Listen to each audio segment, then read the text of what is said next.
Alors, le château Gaillard, avec ses jardins à l'italienne, le voici. Magnifique demeure qu'est ce château qu'on appelle le château Gaillard. On va aller voir un peu plus loin.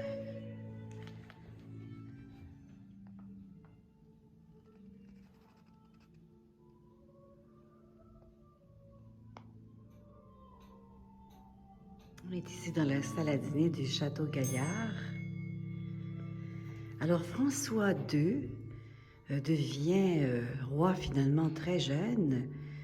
Il avait 15 ans à la mort de son père et il est promis à Marie Stuart, donc la jeune Marie, qui est reine d'Écosse.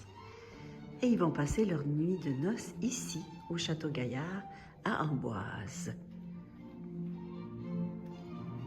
Très intéressant, hein? C'est rare de voir ça. Une cuisine de l'époque. Ah, on est au 16e siècle quand même, dans les années 1500.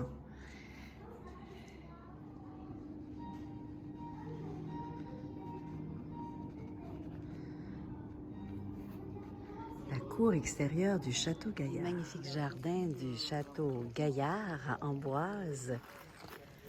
On dit que c'est le plus italien des châteaux de France parce que Charles VIII voulait que ce soit comme ça. Un magnifique château à découvrir. On se sent comme en Italie ici. Je suis en train de manger un limoncello glacé sur la terrasse du château.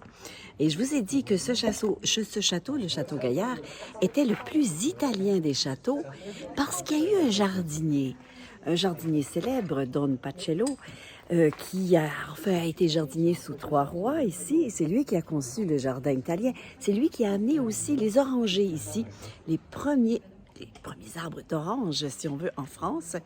Et les rois aimaient tellement ce jardinier, Don Pacello, que finalement, on lui a donné le domaine où nous sommes, le château Gaillard, en échange de un bouquet d'orangers à chaque année. À toute une histoire. C'est par cette petite porte dans la cour du château qu'on va monter dans la suite nuptiale, la chambre où a couché Marie Stuart et le roi François II. On va découvrir la fameuse chambre nuptiale de Marie Stuart et de François II. Alors c'est ici qu'ils ont vécu cette belle histoire d'amour. Vraiment une histoire d'amour incroyable entre un prince et une princesse. Alors François II, qui avait été promis à Marie Stuart lorsqu'ils étaient enfants, Marie Stuart est venue vivre toute petite ici, en France.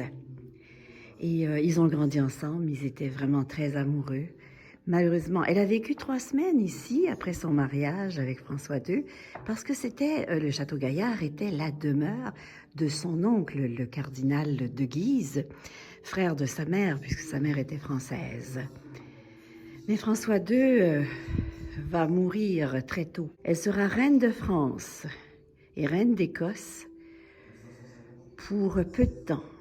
Elle va connaître un destin tragique parce qu'à la mort de François II, lorsqu'elle retourne en Écosse, eh bien, il va y arriver plein de choses. Entre autres, sa cousine, la reine Élisabeth, va la faire décapiter. Le fameux château Gaillard, dans toute sa splendeur, entouré de ses jardins à l'italienne, le plus italien des châteaux de la Loire, dans toute sa splendeur, qui remonte à 1496. Les orangers de Don Pacello qu'il a amenés avec lui d'Italie.